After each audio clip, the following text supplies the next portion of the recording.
इस देश पर राज करेगा, लेकिन मैं अपने इस मरे हुए बेटे की लाश को छूकर कसम खाता हूँ, ऐसा कानून बनाकर जाऊंगा, ऐसा कानून बनाकर जाऊंगा कि आने वाली हर रमा की कोख से हर पैदा हुआ राजरत्न इस देश पर राज करेगा।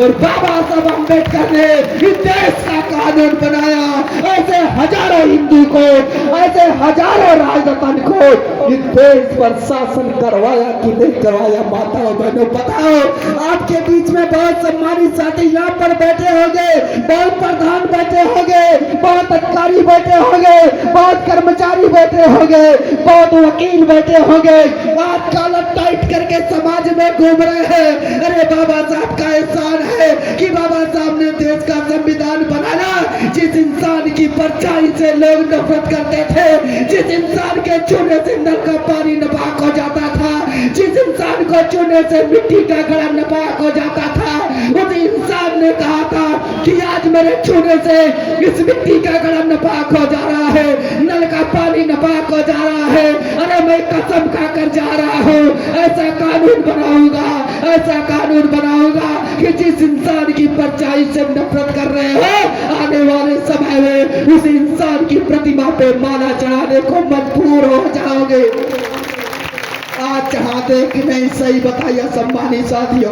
जो लोग बाबा साहब अम्बेडकर को गाली देते हैं, अंदर से जो गाली देते हैं, वही लोग बाबा साहब अम्बेडकर की प्रतिमा पे माला भी चढ़ाने का काम करते हैं, क्योंकि उनको पता है आज बाबा साहब अम्बेडकर नाम ही नहीं ब्रांड बन चुके हैं। सम्मानित साथियों, ऐसे मसीहा आपकी धरती पर पैदा हुए, ऐसे मसीहा को नमन करने के लिए हमारा हर वक्त गुजर जाए, हमारा हर काम छूट जाए, फिर भी ऐसे मसीहा के याद में हम लोगों को अपना काम धाम छोड़कर जाना चाहिए कि नहीं जाना चाहिए? आप सही बताना।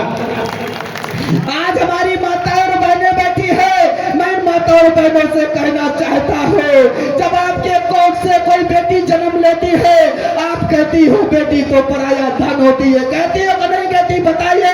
आप कहती हो बेटी तो पराया धन होती है, लेकिन जब बेटा आपकी कोख से जन्म लेता है तो कोई माँ नहीं कहती कि बेटा तो पराया धन होता है। लेकिन बाबा साहब अम्बेडकर ने कहा कि देश में जिस बेटी को पराया धन समझा जाता है, मैं उन बेटी के लिए, मैं उस बहन के लिए ये कानून बनाकर जा रहा हूँ कि बाप की संपत्ति में जितना अधिकार बेटे का होगा, उतना ही अधिकार बेटी का होगा। ये दुनिया में अगर किसी ने कानून बनाया तो बाबा साहब अम्बेडकर ने बनाया। ऐसे महापुरुष के लिए हम एक दिन का अपना आगाज करने में भी 100 बार सोचते हैं।